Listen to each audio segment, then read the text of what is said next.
Shane Newsom with Keller Williams here, and today I want to talk about contracts with builders. And as you're going, if you're going to a builder to buy a new home, whether it's from the ground up or if it's an inventory home, one thing to be aware of is that the builder contracts are written by the lawyers for the builders, and they are definitely skewed to favor the builders. It might equate it to a cell phone contract. It's very one-sided towards the builders, which is why you need it. If you're working with a builder, you want to work with a real estate agent as well to help protect you. And here's some areas that you want to pay attention to the contract and be aware of when you're going in to sign that contract with the builder. Number one is earnest money. Now, in a standard contract, there are numerous ways in which a buyer can get out of the contract and still retain their earnest money. In a builder contract, you essentially have two. One is if you fail to qualify for a loan, or if you have a contingency on the sale of your home before buying the builder home and you're unable to sell it. Those are essentially your main two ways. The other thing to remember is if that does happen and you need to get out of the contract, be aware they're going to charge you what is called an administration fee. Now that fee is going to vary from builder to builder. It's probably going to be around $495 that they're going to keep of your earnest money as an administrative fee. The second area you want to pay attention is around upgrades to your home. Now they're going to give you times to go to pick out those upgrades depending on the builder. If they have an upgrade center to go to, they're going to schedule those with you. You need to make sure you make those times and schedule it to times that you can make. If you miss those appointments, they will charge you. Now, on the upgrades themselves, if they have an upgrade center, most builders are going to charge you 50% of the upgrades at the time that you get the upgrades. So 50% of whatever those upgrades are, over any credits they give you, you're going to have to write a check for right then and there. So be prepared for that. The other thing is then once you've done those initial selections at the upgrade center, if you decide to make any changes, there's going to be a change order. It's usually going to be about $250 per change order that they're going to charge you. The reason for this is they have a very defined schedule in which they go about everything. And if it's something like marble countertops or granite, then they're going to have to change the order. Some of those orders are coming from overseas, so that's why they're going to charge you for that change order. So be aware of that and be prepared for that. Another thing to be aware of in the contract is a phrase called substantial completion. Now, the builder is going to go through the building process of building your home, and then they're going to set the closing date based on when they feel they have substantial completion.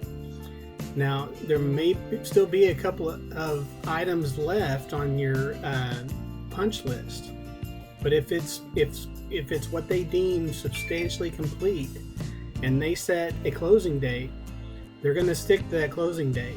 And if you miss it or if you delay, they're going to charge you a fee per day that you don't close.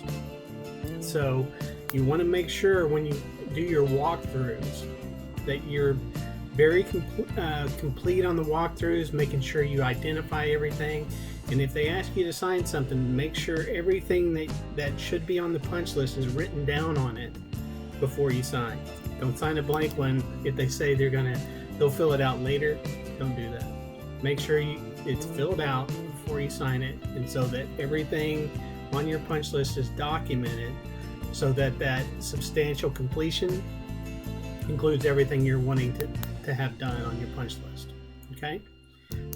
We talked a little bit about the change orders. Those change orders are when you're coming, if you come back and make changes to upgrades, if you add upgrades, if you change a wall, something like that. You do that after the initial meetings around the floor plan and sign off on the floor plan, or on the upgrades. When you go to the upgrade center, there's going to be a charge for any change orders after that.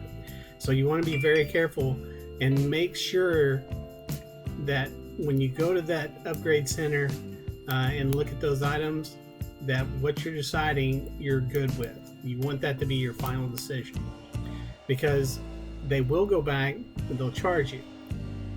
The last thing though, number 5, you need to be aware of, especially if you have things that you want to change as you move on in the process, and it's called the seller's option to terminate.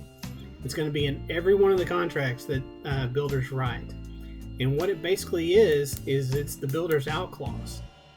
Another way to phrase it might be the Karen clause. If you're hassling the builders, it's not to say that you shouldn't be able to some point. This is your house. It's a big investment. You want to make sure it's right. However, if you carry on with some things like some change orders and complain about change orders, or if it's something that they deem to be obsessive or overly complaining about things, the seller has the right to terminate it, meaning the builder can eventually say, hey, we're tired of dealing with you. We're going to terminate this contract. We'll give you back your earnest money minus our administration fee, and we're going to move along and sell this house to someone else. So keep that in mind. The builders they're going to work with you, as long as it's you just have to be understanding on things, right?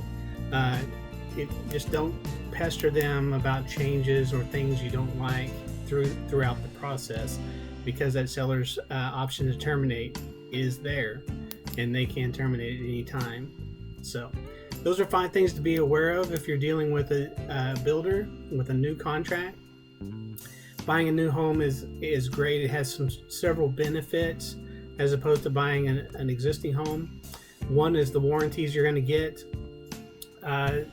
in the house. 2, obviously, you viewed it. You're asking them to build it the way you want it, with the options that you want in it. So that's always nice as well.